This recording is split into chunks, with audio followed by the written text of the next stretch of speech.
was called Dynamite Hill because this turned out to be the crucible of the work for integration.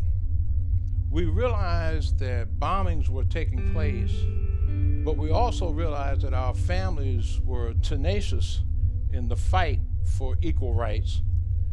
And we as children were excited that our parents were involved in this fight, and we wanted to join them. Cynthia Wesley lived right down the street from me. She and I grew up together. We used to walk to school together. We thought that the bombing of 16th Street was probably the worst act of horror that could be bestowed upon any community. It was a terrible time. It was awful.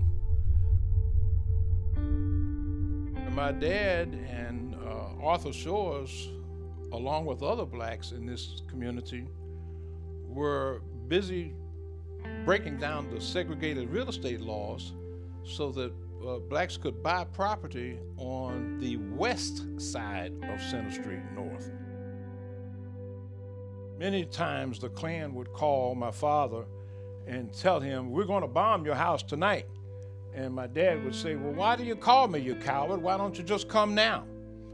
And Dad would sit there at the dinner table and say, "Well, son, we're going to stay up tonight." And we would stay up until the wee hours of the morning in the bushes, waiting on the car to come up to Center Street and throw the bomb. We were trying to spot who these bombers were so that we could turn it into the police.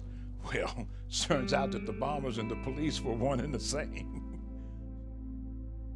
During the Rosa Parks boycott, the city of Montgomery tried to stop the boycott by forcing all of the churches in Montgomery to have an excessive amount of commercial insurance on the church vehicles taking people to work, trying to break the boycott. Dr. King called his brother, A.D. King, and asked who in Alabama can write insurance on these black churches. And he said, "Call my friend John." Martin called Dad. They discussed the insurance and eventually got the insurance together for those black churches.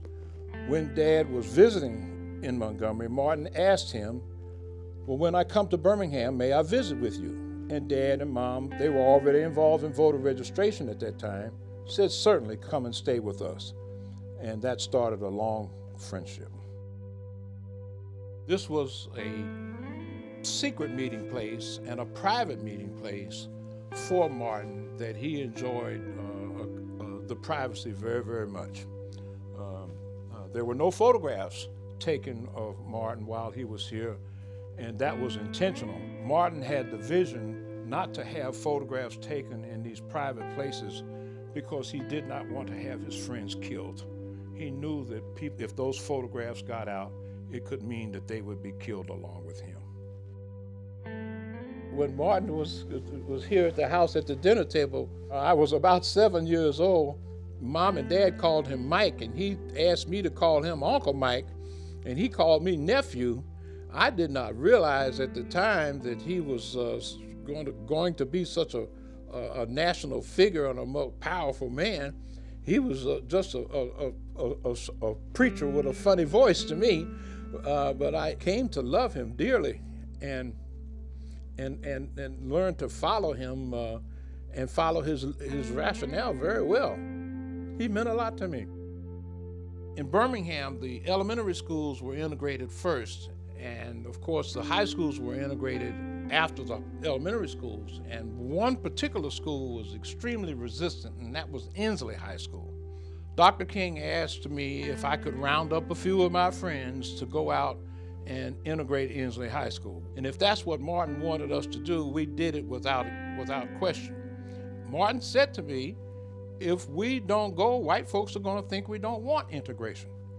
And of course, that was the whole purpose. We wanted integration. We wanted the right to get a good education no matter what. Little did we know that we were jumping into the fire, but nevertheless, we went out to integrate Ensley High School, and it was by far the worst time of my life. They didn't want us, the faculty and the students, and they made it very clear. At one point, the Klan burned a cross out in front of Ensley High School. We were hated. We were literally hated. Pride wasn't in the in our vocabulary. Purpose was in our vocabulary.